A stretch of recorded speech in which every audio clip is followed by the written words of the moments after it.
মোৰ দেউতা নাই, মা আৰু খুৰীয়ে মোক বিয়া দিবলৈ ওলাইছে বুঢ়া মানুহ এটাৰ লগত। মোৰ দেউতা নাই, মা আৰু খুৰীয়ে মোক বিয়া দিব ওলাইছে বুঢ়া মানুহ এটাৰ লগত।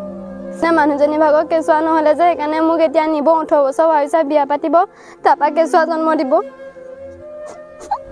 বুঢ়া মানুহটোৰ কেঁচুৱা নাই, সেইবাবে মোক কেঁচুৱা দিবলৈ বিয়া পাতিব ওলাইছে।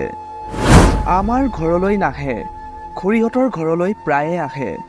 খুৰীৰ লগত আৰু মাৰ লগত আলোচনা কৰে। মায়ো তালৈ যায় মানুহজন আহিলে। পৰহি আমাৰ ঘৰলৈ মানুহজনো আহিছে। খুৰী মাহঁতে মদ খাই কথা পাতিছে।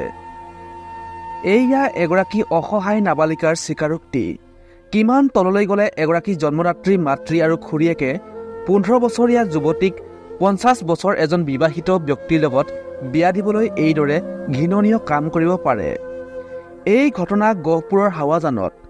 অভিযোগ অনুসৰি এইজনেই হৈছে সেইজন ব্যক্তি যিজনে যোৱাকালি সন্ধিয়া নিবলৈ আহিছে নৱম শ্ৰেণীৰ ছাত্ৰীগৰাকীক। এই বুঢ়াদৰাৰ ঘৰ ধলপুৰৰ কাঠনিত।